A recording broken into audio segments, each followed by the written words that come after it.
Olá, tudo bem? Estamos juntos aqui mais uma vez para estudarmos a lição da Escola Sabatina. Estamos aí na lição número 4.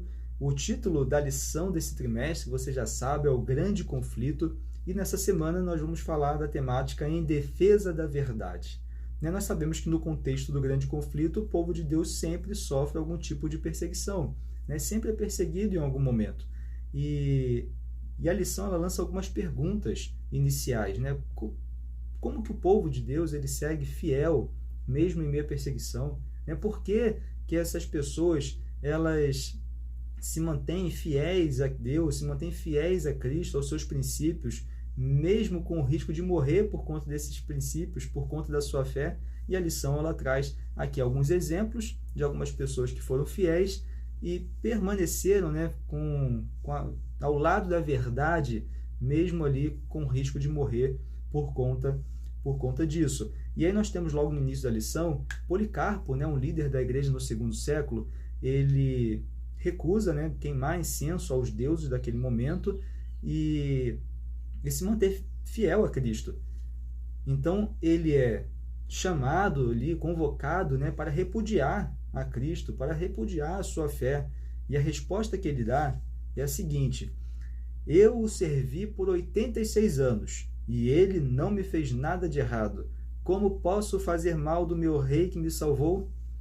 Veja a resposta de alguém que está convicto, alguém que está seguro ao lado de Cristo, ao lado da verdade, E aparentemente ali nada iria abalá-lo. Então, nós vamos ver aqui durante o estudo de hoje outros exemplos de pessoas que se manteram fiéis e vamos aqui buscar respostas, Como que essas pessoas permanecem fiéis? Porque no grande conflito, no contexto de grande conflito, nós sabemos que também seremos perseguidos.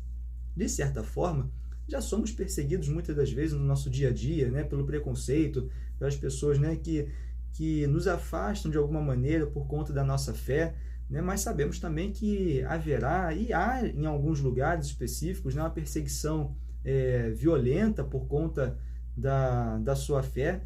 Então nós precisamos entender o que é que faz com que um cristão realmente permaneça ao lado da verdade. O que é que faz com que um cristão ele não repudie a Cristo, mesmo no momento de perseguição feroz, onde há o risco de morte. Então, continuando no nosso estudo, nós percebemos e precisamos entender, melhor dizendo, algo muito importante, porque nós temos um período profético muito bem definido na Palavra de Deus, com relação ali um domínio papal, um domínio papal onde a igreja, onde os cristãos, onde aqueles que estão do lado da verdade, melhor dizendo, aqueles que buscam a verdade na Palavra de Deus, eles são perseguidos ferozmente. E a Bíblia, ela nos mostra esse período de forma muito clara.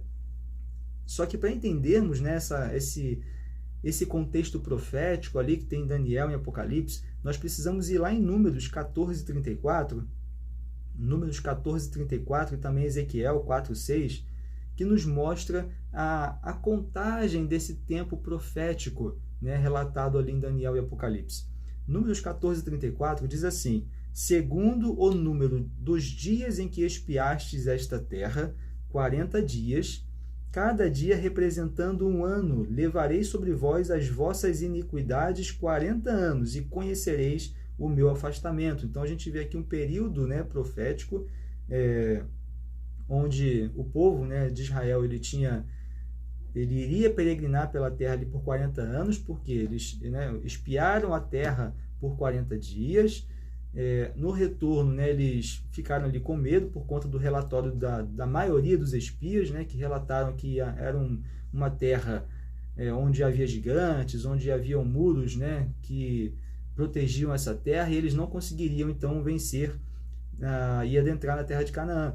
Mas no retorno então, num período profético relatado nesse momento, a gente percebe que o povo ele peregrinaria então por conta disso, por conta da sua falta de fé, peregrinaria por 40 dias, que seriam 40 anos, cada dia representando um ano. Em Ezequiel traz a mesma ideia, lá em Ezequiel 4:6, que diz assim: e quando cumprires estes, tornar-te-ás a deitar sobre o teu lado direito, e levarás a maldade da casa de Judá 40 dias, um dia te dei para cada ano. Então nós percebemos que há esse simbolismo, né? Um dia, um ano.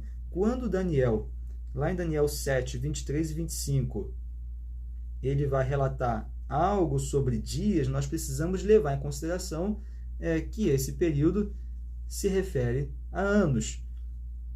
Daniel 7, 23 a 25 diz assim, disse assim, o quarto animal será o quarto reino da terra, o qual será diferente de todos os reinos e devorará toda a terra e a pisará os pés e a fará em pedaços. E quanto às 10 pontas daquele mesmo reino se levantarão 10 reis, e depois dele se levantará outro, o qual será diferente dos primeiros e abaterá 3 reis. Bem, é claro que a gente não vai entrar aqui no detalhe dessa questão dos reinos, né? Da estátua de Nabucodonosor, dos 4 animais ali que Daniel representa. Não vamos entrar nesse detalhe, mas sabemos que o quarto animal é Roma. Né? Não vamos aqui detalhar como que chegamos a essa conclusão, porque o foco não é esse. Né? Podemos até fazer depois um vídeo sobre essa temática. Mas o quarto animal é Roma. E aí, então, continuando lá no verso 25. E proferirá palavras contra o Altíssimo, e destruirá os santos do Altíssimo, e cuidará em mudar os tempos e a lei. Então, de Roma, né, surgiria um poder que proferiria palavras contra o Altíssimo, destruiria os santos do Altíssimo, né, então realizaria uma perseguição feroz, e cuidaria de mudar os tempos e a lei. E eles serão entregues nas suas mãos por um tempo, tempos e metade de um tempo. Né? Então, a gente vê um tempo, nós temos 2 tempos e metade de um tempo. Lá em Apocalipse 2:6, né, nos ajuda a complementar essa ideia. No capítulo 12, verso 14, diz, né? Estamos lendo aqui bastante textos, mas nós vamos dar sequência na temática. Mas só para a gente realmente definir de forma muito clara na nossa mente essa ideia profética e esse período onde a igreja, né, sofreu uma perseguição feroz, né, durante o domínio papal. Apocalipse 12, capítulo 14, diz assim, e foram dadas à mulher 2 asas de grande águia, para que voasse para o deserto ao seu lugar, onde é sustentada por um tempo, tempos e metade de um tempo, fora da vista da serpente. No capítulo 12, verso 6, um pouquinho antes, e a mulher fugiu para o deserto, onde já tinha lugar preparado por Deus para que ali fosse alimentada durante 1260 dias. Bem, lemos aqui vários textos, né? Mas vamos organizar a ideia. Vamos organizar a ideia desse monte de texto que a gente leu.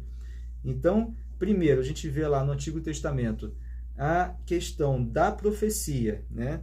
De dia está relacionado a literalmente anos, né?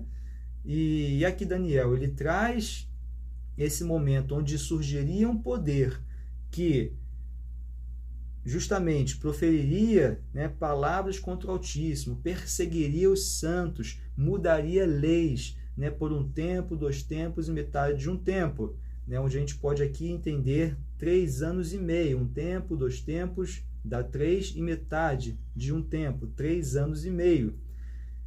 Em Apocalipse, ele diz, né, que durante esse tempo, durante esse período profético, o povo de Deus, né, a mulher, né, a igreja seria perseguida, então ela fugiria para o deserto, onde seria sustentada por Deus por 1260 dias. É o mesmo período profético. Pense que 3 anos e meio, né, se você for considerar aqui o ano com 360 dias, você chega, né, quando você faz a multiplicação de 360 vezes 3,5, você chega a exatamente 1260. Então, você tem esses 1260 dias que a igreja, a mulher, sofreria uma perseguição feroz. Quando que começa esse domínio papal, né, desse líder, dessa liderança, né, que muda a lei, que profere palavras contra o Altíssimo, que persegue a igreja? Quando que começa esse período profético? Em 538 d.C., né, o domínio papal ele vai se iniciar com a expulsão de Roma das últimas tribos bárbaras. Né? Havia ali as tribos consideradas bárbaras, né, pelos romanos. Bárbaros não no sentido que a gente utiliza hoje a palavra, mas bárbaros no sentido de ter uma cultura diferente. Então eram diversos povos, né? Os bárbaros não eram um povo só, né? Eram diversos povos, né, diversas culturas, diferentes da cultura de Roma, que não eram aceitos por Roma, né, pelos gregos também, não eram aceitos pelos gregos, e consideravam então essas diversas tribos como bárbaros, né, tribos diferentes, né, que tinham cultura diferente da sua. E eles são expulsos. As últimas tribos, né, os visigodos, ostrogodos, os vândalos, a lição traz esses nomes também para a gente, né, entender o contexto. Eles foram expulsos, então, em 538 depois de Cristo. E até quando o domínio papal, né? Então, nesse momento de 538, o domínio papal ele se inicia, e quando que ele vai terminar? Lá no contexto da Revolução Francesa. Em 1798, o general Berthier, o general de Napoleão, ele prende o Papa, né? E ali, naquele momento, finaliza esse período exatamente de 1260 anos. É só você fazer a conta de 538 depois de Cristo até 1798, você tem exatamente 1260 anos. Bem, nesse período a igreja ela é ferozmente perseguida, mas nós vemos que, mesmo em meio à perseguição, assim como ocorre durante toda a história, sempre há um povo que preserva a verdade, mesmo não entendendo completamente a verdade, mesmo não tendo luz completa sobre aquilo, né, que a verdade ela está querendo dizer, mesmo não tendo a compreensão completa, eles preservam a verdade, né? Um desses grupos, né, que preservam a verdade, muito conhecidos, né, você já deve ter ouvido falar em algum momento, são os valdenses, né? Os valdenses, né, eles ficavam ali em algumas vilas, principalmente no norte da Itália, sul da França, eles, nas colinas, né, eles preservaram essa verdade. A lição ela fala, né, que esse é um exemplo, né, de um grupo que acreditava que Cristo era seu único mediador e a Bíblia sua única fonte de autoridade. É dessa maneira que a verdade é preservada. Esse grupo ele entende que Cristo é o seu único mediador, porque Roma tenta colocar, né, um líder como o mediador entre os seres humanos e Deus. Mas a Bíblia é muito clara, dizendo que Cristo é o único mediador entre os seres humanos e Deus, né? Então, eles preservam essa verdade, né? Preservando a palavra de Deus como a única fonte de autoridade. Em Apocalipse 2:10, nós temos a mensagem de João para Esmirna, onde, e é claro, uma mensagem, né, de João que ecoa também para os nossos dias. Em Apocalipse 2:10 ele diz assim, nada temas das coisas que hás de padecer. Eis que o diabo lançará alguns de vós na prisão, para que sejais tentados, e tereis uma tribulação de 10 dias, ser fiel até a morte, e dar-te-ei a coroa da vida. Né? Nós estamos aqui buscando respostas, né, de como que o povo de Deus se mantém fiel em meio à perseguição. Então, como que o povo de Deus se manteve fiel em meio à perseguição, em meio à feroz perseguição, né, desse período de 1260 anos? Né? E como que nós podemos nos manter fiéis à perseguição? Aquilo que João fala lá para o povo de Esmirna, lá atrás, ecoa para os nossos dias, ecoou para os dias daqueles que foram perseguidos no domínio papal. Por quê? Ser fiel até a morte e dar-te-ei a coroa da vida. Mesmo que você esteja ali, né, correndo o risco de morte por conta da sua fé a Cristo, né, por conta da sua fé a Deus, ser fiel e dar-te-ei a coroa da vida. Interessante que a lição ela traz, né, o contexto em que João ele dá essa mensagem para os cristãos em Esmirna, porque ali em Esmirna, né, nós tínhamos ali o deus Dionísio, que era o deus das festas, o deus da fertilidade, e quando os sacerdotes, né, a lição traz isso, quando os sacerdotes desse deus, eles morriam, eles, no seu cortejo fúnebre, eles eram colocados sobre eles uma coroa no cortejo fúnebre dos sacerdotes do deus Dionísio. Então, João, ele faz essa comparação, né? Da mesma forma ali, né, que um morto ali, né, no cortejo fúnebre, ele recebe uma coroa ali nesse cortejo, né, mostrando quem ele era, a quem ele seguia. Mas, diferente dessa coroa, vocês receberão a coroa da vida. Mesmo que vocês morram, receberão a coroa da vida. Né? Ele faz essa comparação ali com o seu contexto atual, com o contexto daquela sociedade. Isso é muito interessante, né? E nós precisamos ter esse foco. O que faz com que o cristão permaneça fiel? A certeza da coroa da vida, a certeza da vida eterna. É isso que faz com que nós, né, permaneçamos fiéis a Deus, mesmo em meio à perseguição.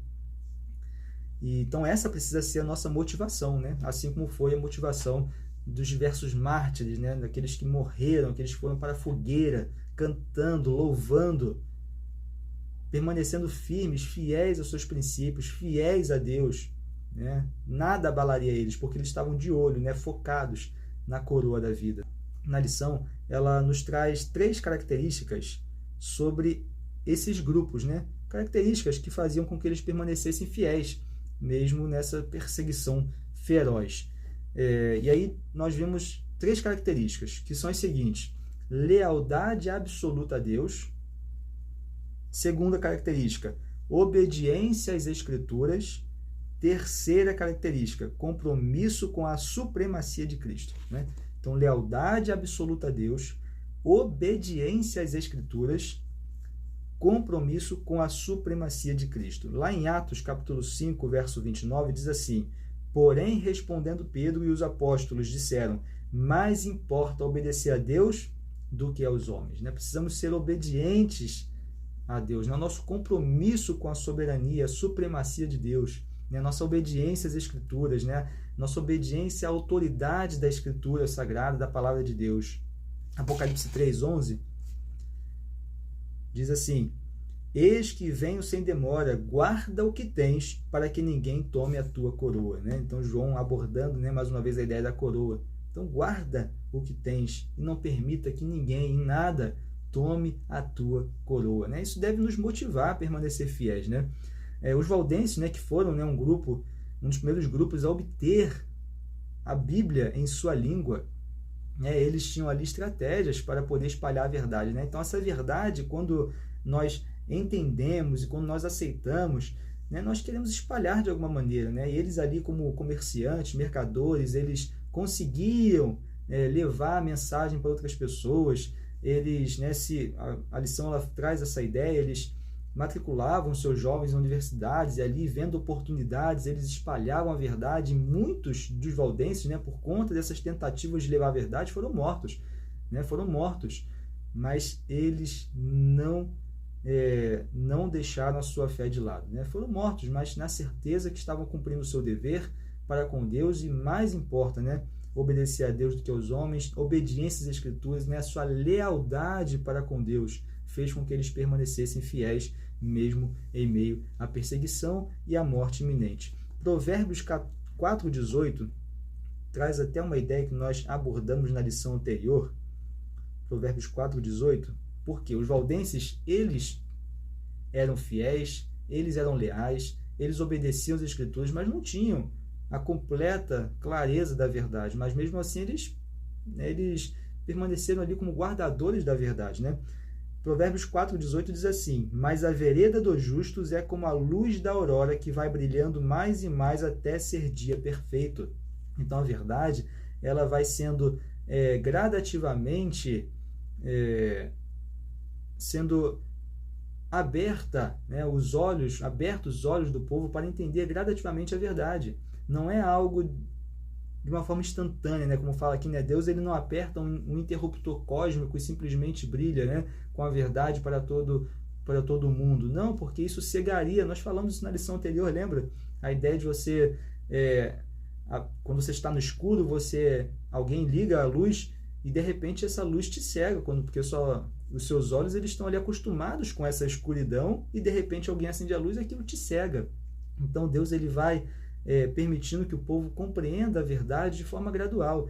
Então os valdenses, mesmo eles não compreendendo completamente a verdade, eles foram fiéis e eles pregavam aquilo que eles conheciam. Eles pregavam aquilo que foi revelado a eles, né? Então, dessa forma, nós precisamos compreender. Quando nós estudamos a história, né, do povo de Deus, nós vemos que em cada fase, em cada época, havia ali uma compreensão melhor, uma compreensão mais completa, digamos assim. Então a gente percebe que todos estavam fiéis à palavra de Deus, todos eram fiéis às Escrituras, mas a verdade, ela foi gradativamente sendo revelada no decorrer da história. É assim que nós percebemos, né, a revelação de Deus. Mas em meio àquilo que nos é revelado, nós precisamos levar para as pessoas essa verdade, né? E permanecer aí como guardadores fiéis da palavra de Deus. Bem, o estudo das Escrituras, né, ele foi fundamental nesse momento de perseguição. Não dá para a gente pensar, né, naqueles reformadores, no povo de Deus que foi perseguido, na igreja cristã primitiva, nos nossos dias. Não dá para pensar, né, que podemos ser leais a Deus. Lembra das características que nós falamos, né, sobre os valdenses, os reformadores, né? Lealdade absoluta a Deus, obediência às Escrituras e compromisso com a supremacia de Deus. Não dá para nós pensarmos em termos essas características sem estudar as Escrituras. O estudo das Escrituras é fundamental nesse contexto do grande conflito. É fundamental, é extremamente importante. Não dá para nós acharmos que seremos fiéis a Deus, que nós seremos leais a Deus, sem nos embasarmos no estudo da sua palavra. Não dá. Nós vemos que os reformadores, eles estavam pautados na verdade contida na palavra de Deus, né? Eles tiveram a revelação ali, como nós falamos, de forma gradual da verdade, mas porque buscavam na palavra de Deus. Não dá para pensar num grande conflito, né, de vivenciarmos o grande conflito, de passarmos por esse grande conflito como vencedores, né? Não dá para pensar que nós poderemos fazer isso sem o estudo da palavra de Deus. É fundamental o estudo da palavra de Deus. E aí a lição ela nos traz aqui algumas características também, né, que acontecem nos seres humanos, né, aqueles que estudam a palavra de Deus, aqueles que sinceramente abrem a palavra de Deus para buscar essa verdade. Diz assim, né, que o estudo da palavra de Deus enobrece todo o pensamento. Ele dá estabilidade de propósito. Ele nos dá paciência, coragem, aperfeiçoa o caráter, santifica a alma.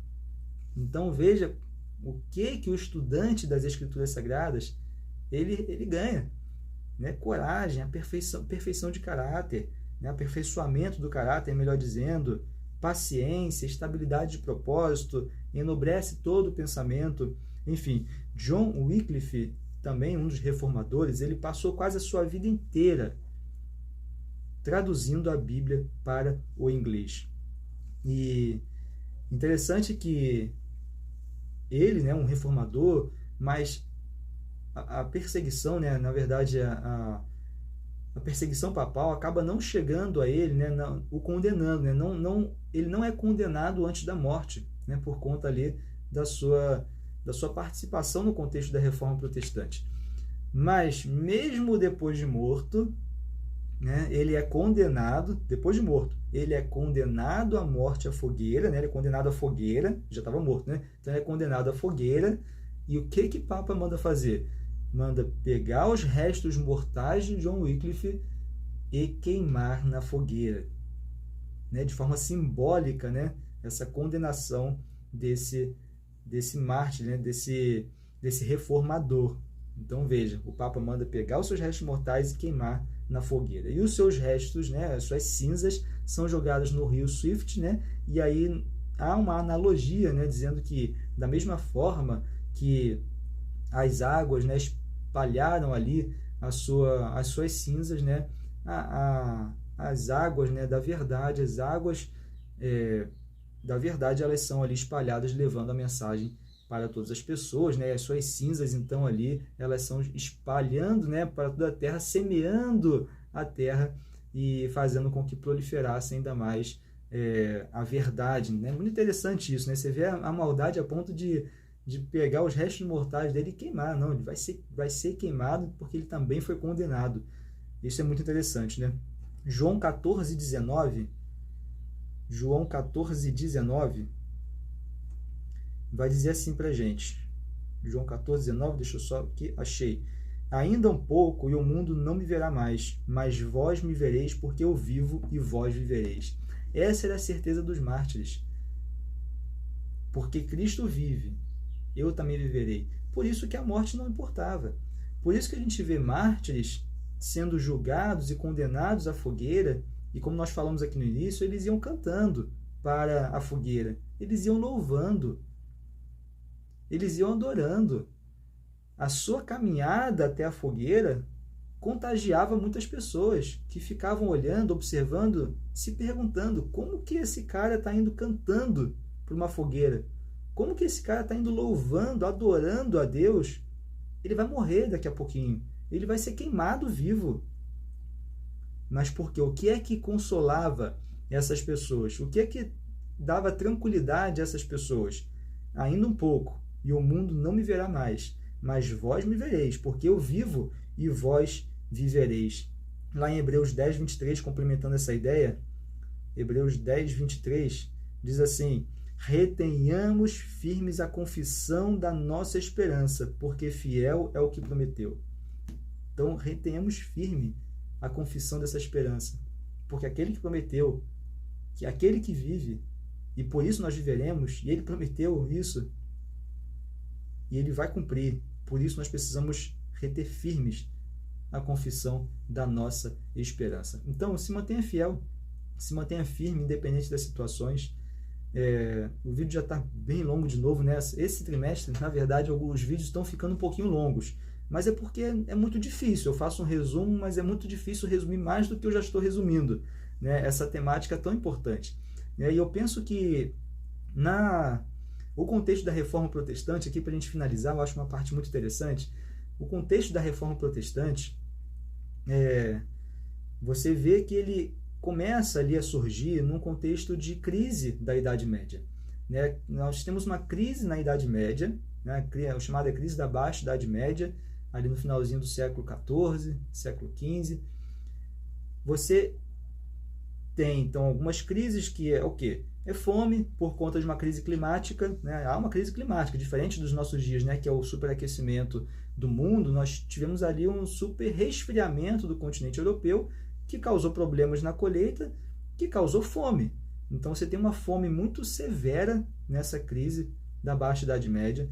Você tem ali epidemia, né? A epidemia da peste bubônica, a peste negra, que dizima 1/3 da população europeia. Você tem guerras, né? A principal guerra, a Guerra dos 100 Anos entre Inglaterra e França, que causa problemas econômicos, causa problemas de morte. Veja, e aí nesse contexto você começa a ter o surgimento da Reforma Protestante, né? A queda ali do sistema feudal, da Idade Média, o surgimento da Reforma Protestante, que é o povo ele quer entender o que está acontecendo. As pessoas querem entender o que está acontecendo, por que está acontecendo tudo isso. Por que 1/3 da população europeia morreu por conta de uma doença? Por que essa fome severa? Por que tanta guerra? Uma guerra de 100 anos, né? Dentre outros conflitos. E aí você tem o surgimento da reforma. Você tem ali a abertura das escrituras, né? Para o povo. E eu fico pensando, né? No contexto onde nós estamos, que estamos vivendo, eu fico pensando, contexto de fome, né? Crise climática, guerra que não acaba mais, é um conflito atrás do outro, na verdade um conflito somando-se ao outro, um não acabou, o outro já tem, e você tem um mundo em ebulição, epidemia, né, uma pandemia recente, da mesma maneira que tivemos lá na crise da Idade Média, e eu fico pensando, né, as pessoas elas querem entender o porquê que está acontecendo isso. Da mesma forma, nessa crise da Idade Média, as pessoas elas querem entender o porquê que está acontecendo tudo isso. Você tem a resposta. Né? Nós temos a resposta. É o grande conflito entre o bem e o mal. É o grande conflito entre Cristo e Satanás. Precisamos levar essa verdade. Precisamos ser arautos dessa verdade. As pessoas querem entender por que o mundo está nessa crise. Precisamos levar essa verdade. Precisamos mostrá-las o porquê disso tudo. E precisamos mostrá-las que há esperança. Existe esperança em meio a tanta tribulação. Né, que você possa se manter fiel, firme e ser um arauto dessa verdade para mostrar para as pessoas o porquê que isso está acontecendo e dizer para elas, mas fiquem tranquilas, porque há esperança. Viveremos eternamente com o nosso Salvador em breve. Né, que Deus possa te abençoar. Me perdoe pelo vídeo longo mais uma vez, mas tenho certeza que será uma bênção para você cada vez que você se aprofundar ainda mais nesse assunto do grande conflito. Que Deus possa te abençoar. Mais uma vez, foi um grande prazer estar aqui com você. A gente se vê então na próxima lição, na próxima semana. Até lá.